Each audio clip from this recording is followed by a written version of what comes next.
that's what Foxy showed. We switched up his rotation tonight. He played 2 bursts. He played a long first one and a semi-long second one. And he looked good. He got to his spots, and he made plays for himself. He made plays for his teammates like he's supposed to.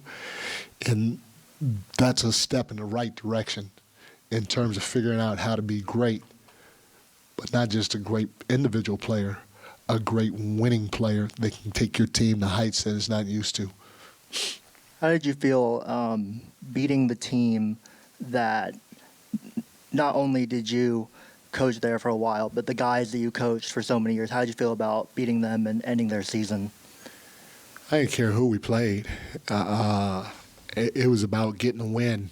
And Steve Kerr is the most competitive guy. Blonde hair, blue-eyed, good-looking dude that looks like the All-American guy. But he's about winning, whoever's in front of him. He wanted to kick my ass or our ass, and trust me, I wanted to kick his ass or his team's ass because they were in front of us. But, you know, in terms of it being Golden State or anybody, I don't care who's in front of us. We want to win. Coach, you know probably better than anyone that a scoreless night from Klay Thompson doesn't really happen often. How are you guys able to make that happen? Like I said, I thought our guys did a great job with their physicality defensively. We did a pretty good job with our switching when we need to switch. We did a pretty good job with our contests. But you know what? You also need players to miss some. And he probably had a couple of looks that normally go in. But hopefully at the end of the day, it was an accumulation of us just trying to make it hard on him. And trying to make him feel like there were bodies around him. But he's a great player. He's a Hall of Famer. And he just had one of those nights, and everybody does. Mike, I'm going to ask you to talk about Keon Ellis a little bit more. Just reading some of the reaction instantly, it seems like an arrival game for him, or a lot of people are suddenly discovering and figuring out who he is.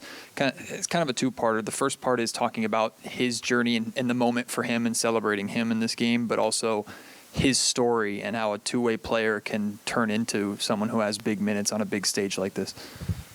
Well, the crazy part about it is I'll never forget coming into the season, we had Keon, Kobe, and let me see who's on our roster. Keon, Kobe, and no. Not Kessler. And Davion. We had those 3 guys, and we were like, okay, well, maybe any 3 of those guys could play the backup point, or get minutes there every once in a while. And obviously, Davion had a good year for us last year, so he was the front runner.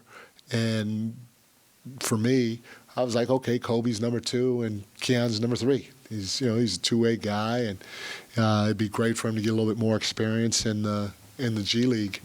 And in practice, he just started doing things that were kind of interesting.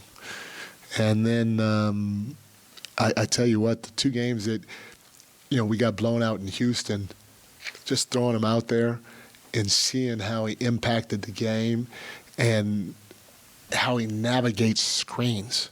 Like, he navigates screens like a veteran. He's hard to screen in the pick and roll.